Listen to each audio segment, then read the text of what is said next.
विहाला तिच्या मामाने खेळणी आणले जी मला खूप युनिक वाटली. मी पुढे दाखवते. हॅलो, मी अक्षया. आज ऑफिसमधून घरी आल्यानंतर मी म्हटलं आज मला माझ्या मैत्रिणीला भेटायला जायचंच आहे.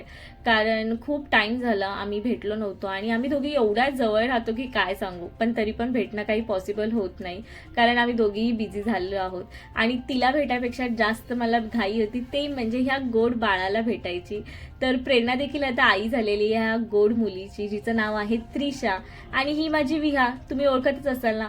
खूप टाईम नंतर मी भेटली, छान वाटलं. त्याच्यानंतर हा व्हिडिओ जो आहे तो नेक्स्ट डेचा आहे कारण संध्याकाळी पाणीपुरी पार्टी होणार होती आज आणि पाणीपुरी मी घरी केल्यानंतर मी सर्वांना बोलवते. तर त्यासाठी आम्ही मार्केटला आलेलो, काही सामान घ्यायचं होतं. आणि हे आहे ते युनिक खेळणं, ससा आणि घोडा तिचा मामा म्हणजेच माझा भाई घेऊन आलेला विहासाठी. तुम्ही बघू शकता तो घोडा किती युनिक वाटतोय. म्हणजे मी तरी फर्स्ट टाइम हा असा घोडा बघितला. तुम्ही जर बघितला असेल तर मला कमेंट करून नक्की सांगा. तो ससा तिथे पळतो पण तिचं लक्ष मात्र घोड्याकडे. एक मिनिटं देखील तिने पळू दिलं नाही. त्या घोड्याचे काय हाल केले बघा. पण लहान मुलं आहे, असं नाही करणार तर काय करणार अजून. संध्याकाळी मस्त मग रगडा बनवायला घेतला मम्मीने आणि पाणीपुरी आमची सेट झाली. आय नो खूप टेम्पटिंग वाटेल बट आय एम सॉरी. तर खूप आम्ही एन्जॉय केलं. मस्त रगडा, तिखट पाणी, गोड पाणी हे सर्व मी घरी केले आणि ग्रीन चटणी वहिनीने घरी केलेली होती. बाकी तुम्हाला रेसिपी जर हवी असेल तर मला कमेंट करून नक्की विचारा. मी पुन्हा एकदा पाणीपुरी बनवेन आणि रेसिपी तुमच्यासोबत शेअर करेन.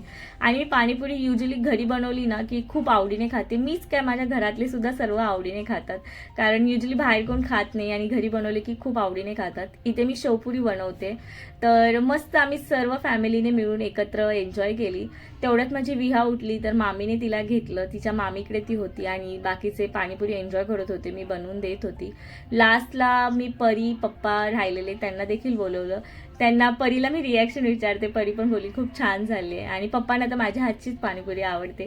मला प्लीज विचारा, मी नक्की सांगेन. आणि लास्टला फक्त दादा, वहिनी आणि मी राहिलो होतो. मामी देखील जेवायच्या आधी पाणीपुरी एन्जॉय केली आणि मस्त वाटलं. तर काय करायचं तुम्हाला माहिती आहेच ना. आय नो व्हिडिओ खूप टेम्पटिंग वाटेल बट आय एम सॉरी. तर प्लीज लाईक करा व्हिडिओला, सबस्क्राईब करा आणि फॉलो करायला विसरू नका. Thank you for watching.